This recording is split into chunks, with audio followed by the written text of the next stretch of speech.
Hi, this is Chris Mick, and maybe I can spare you $1,000 on what I'm gonna show you now. I do it in one big rush. I bought this UC1 because I'm coming from the SSL 4000 console. I bring in a picture here. This is the original, and I always thought I need something transportable and something to transport it into my DAW and all around when I do seminars. So I bought the UC1. I really think it's worth it. It's really fantastic. I will show you and you will see how I work with it. But then you have these other controllers by SSL. The one with the mixer and the one for the control of the DAW. And I thought, wow, that's 2,500, and can I do it cheaper or for a more reasonable price for me to get to what it provides? Well, of course, if you buy this SSL stuff, it's all in one, and the 360 software covers it. I also bought a solid-state Logic SSL 12 here, you weren't gonna see, but I thought, well, give it a try with this Behringer stuff. I'm not a Behringer fanboy, but this is really great. The X-Touch and the X-Touch extender. It's 16 faders here, not 8 like the SSL. I could extend it even more. Okay, you also can do with the SSL, but that's $1,000 only for this here. So let's get into it and just show you how it works. Let's start with this thing here and how it integrates. I can start everything, of course, here. I can stop it, I can scroll here, and what I also can do, you have this marker up there. I can go directly to the marker and start again. And of course you have to do preparations if you have markers like this. I can also go to the right one, left one, so here's the left one, immediately to the right one. And if I want to cycle, I just put on the cycle here. So most of this really works like the SSL thing, yes. I can also go into the global view here within Nuendo. This is Nuendo, it's similar to Cubase in a way. And go in there. I can even get into the EQ sections and the sends and the plugins and instruments. And then the functions of these knobs above each of the tracks will have the function that correlates with the plugin or with the instruments you've chosen. To be honest, I don't use that. That's much too complicated. What I need is I use this to have a faster workflow and intuitive workflow, and I don't want to menu dive into all these menus. And I think that's not that different with the SSL thing. I think the SSL controller also does not even have that many F or other buttons here that you can program. So let's get along. I can also put in scrub and scrub the whole thing. I can do read and write. Going to show that later on. And what's very nice is you see here, it's touch sensitive. I go from one to the other faders here, and each of the clipper, it can be activated for recording. It can be soloed, you see that. It can be muted. And selected here also. When I select here, you see it changes also in the channels what's in there, and there's the SSL native channel strip in there. Always put it in as the first channel. If you have a production already done and the H3000, for example, is at number 1, put it down. And then otherwise, the channel strip, if you put it in afterwards, it throws the other plugins out. So that's a little bit, but that's the same with the SSL stuff, I think. Okay, so this is very fast for me. I can move there. I can even go through fader banks, or the scaling can be done here. A lot of things can be done here. And how do I get to the mixer here? I get out of the global view, and latch here is the mixer. So I can switch on the mixer. What about the mixer of the SSL? You have this 360 button here, and I put in the 360 button, and immediately I have this. So if I deactivate the 360, I have the Cubase mixer or Nuendo mixer again. And for that you have to know, if I put them one after the other. You're gonna see that. You have to choose. Do I take this fader here? You see then within Cubase the fader moves, yes?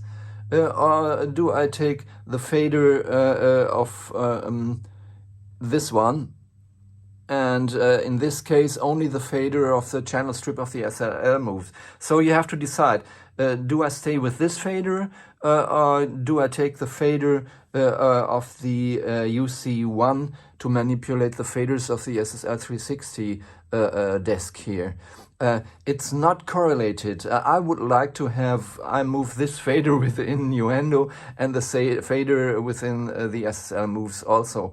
But that's a sort of dream. I don't think it can be done quite easily because every DAW has its other routines and that might be not so easy. So what I can do here, but I also can change the channels here. I can change the input gain. I can go in here. So let's make an example. You see, I can solo here, and then I go into the drums that are a little bit not that present, and go in here again. And the same is with the master bus here. I can get in. I inserted. Let's go to this mixer again out of the 360. I inserted this master compressor into the master bus. I could have done it also on each channel here. Then I change here and go in and manipulate in each channel the master compressor. But once I put it in here, it's working on the sum, yes. And you see it, it's working in there. It's no problem at all. The tech can be ratio up. You see, just to show you how it works, yes.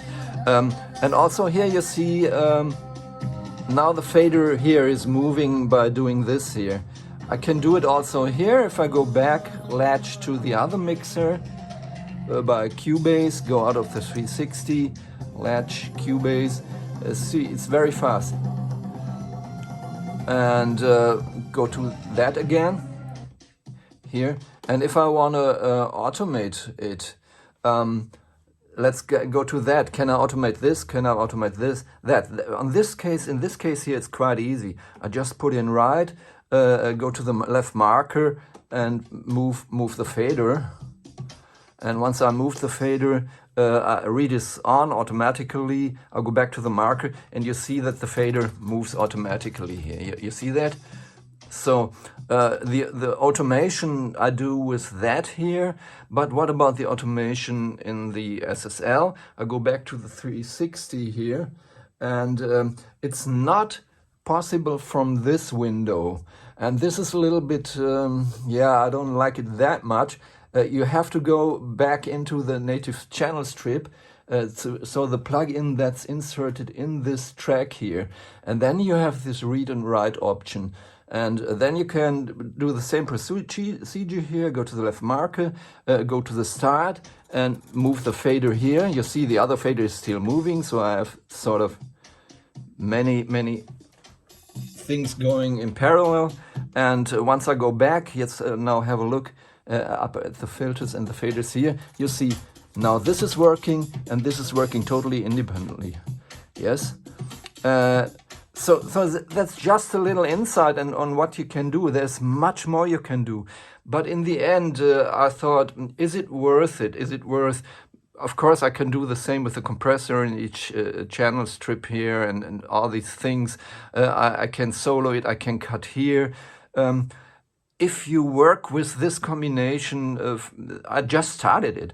I believe that you get a certain amount of proficiency into getting your own workflow and doing it really fast. There's two things. Mixing so many tracks is quite easy with this here.